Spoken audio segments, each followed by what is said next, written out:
Well, Nicole, look, I think it's one of the biggest marks in the legacy that the U.S. leaves behind in Afghanistan. Obviously, a very complicated legacy as we now approach the 4-year anniversary. There are thousands of Afghans who we are referred to as SIVs. They've gotten special immigrant visas because essentially the United States made a promise to them over the span of that 20-year war that if you helped the United States in some capacity, whether it was helping the U.S. military or in a diplomatic role, that your promise would be you could get to the United States at some point during or after the conflict. And the U.S. has fulfilled that promise for thousands of Afghans, but there are still now, by some estimates, 70,000 people who were in Afghanistan that were not able to get out. People who, again, were assisting the military. And right now, under Taliban rule, those people, many of them, feel like they have targets on their back simply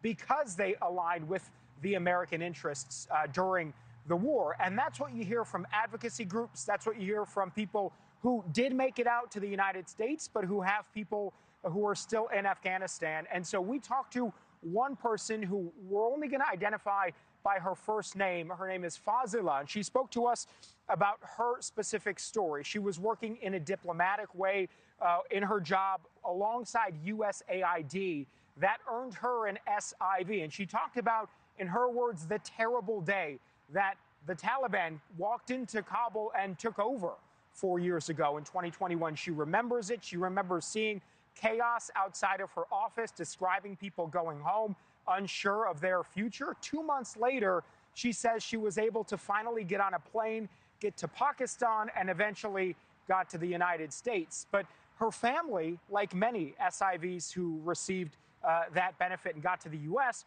her family is still in Afghanistan. Her mother, her siblings, she worries about them every single day. She also tells us she worries deeply about the plight of young girls and women in Afghanistan who no longer have the right to go to work or school and are uncertain about what their future is in their home country. Take a listen. I'm sorry for them. I'm so sad for them because I know how the Afghan women are strong and have ambition to be a doctor, be an engineer, or at least teacher. That, but do not get the chance. Do not have the chance. Do you have any hope Afghanistan can change? No, I don't have hope. She elaborated just after that moment, saying she sort of has hope that maybe within 100 years, Afghanistan could change, but certainly in her view, not in the lifetime of many of the people who are there right now. So it's a bleak picture that she sees for Afghanistan and their future. We should just add that right now, the process of bringing SIVs from Afghanistan to the United States is virtually on pause, Nicole, because of an executive order President Trump has signed that limits immigration from Afghanistan. There is a bipartisan push in Congress, Republicans and Democrats, hoping to at least make exceptions for those SIVs, people who were translators for the military and what have you, and a lot of advocacy groups, most of them veteran-led, to try to get some of those SIVs out even today. And Joe, we know the administration is undertaking this newest investigation into the withdrawal. What more can you tell us?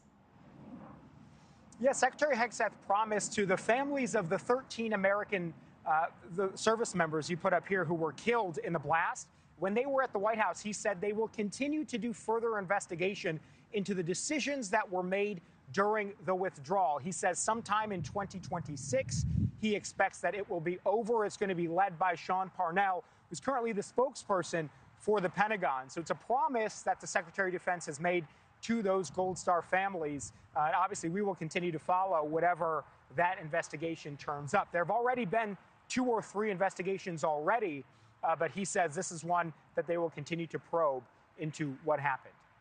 All right, Joe Khalil live at the Pentagon. Thank you. Meantime, Ukraine's president